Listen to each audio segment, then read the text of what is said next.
one thing I wanted to ask you is if inside your worldview, is there a conception for the word evil? Does evil exist inside your worldview? No, I don't have some sort of pure evil. I think it's dismissive.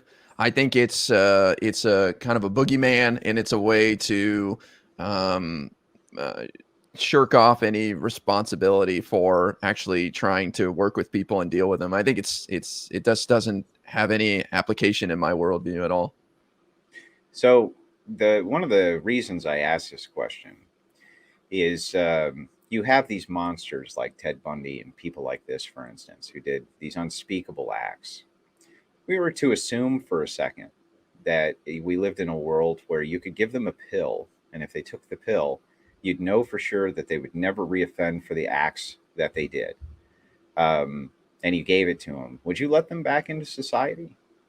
No. So you'd still want them punished? Well, I think they need to be taken out of society and isolated.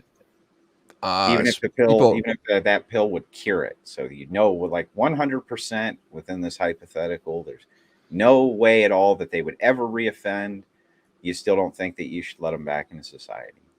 I don't think. I think that it would be detrimental for society to see some sort of mass murderer walking around, even if they knew that person was cured, because they can't see it. It's intangible, and they just human nature is, I think, to be suspicious. If somebody's done something bad once, then they probably do it again. The reason I ask this question is because it gives some evidence as to whether or not a person actually believes when they say that they don't believe in evil, if they actually don't. If the person says, yeah, if you could give them the pill and they're 100% cured, who cares? They're not doing anything wrong anymore. There's no particularly good reason not to let them back out into society. But if they say no, I think that they should have some sort of punishment or some sort of thing like this. It seems that their concept of evil might be slightly sloped in a way that maybe they don't even understand. So it's Well, interesting. It's like the utilitarian pleasure machine. It doesn't prove anything. It just gives evidence that hey, maybe what you're thinking about when it comes to evil is different than what you really think it is.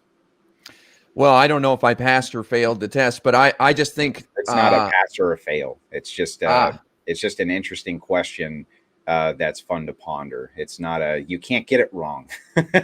I gotcha. Well, I think for me, it'd be more of like if you could identify a part of their brain that was that had deformed or something and led to the evil, and we identified that as that's what caused the evil, and if we fix that through surgery or something, this person, we scientifically can show that they will not commit any other crimes.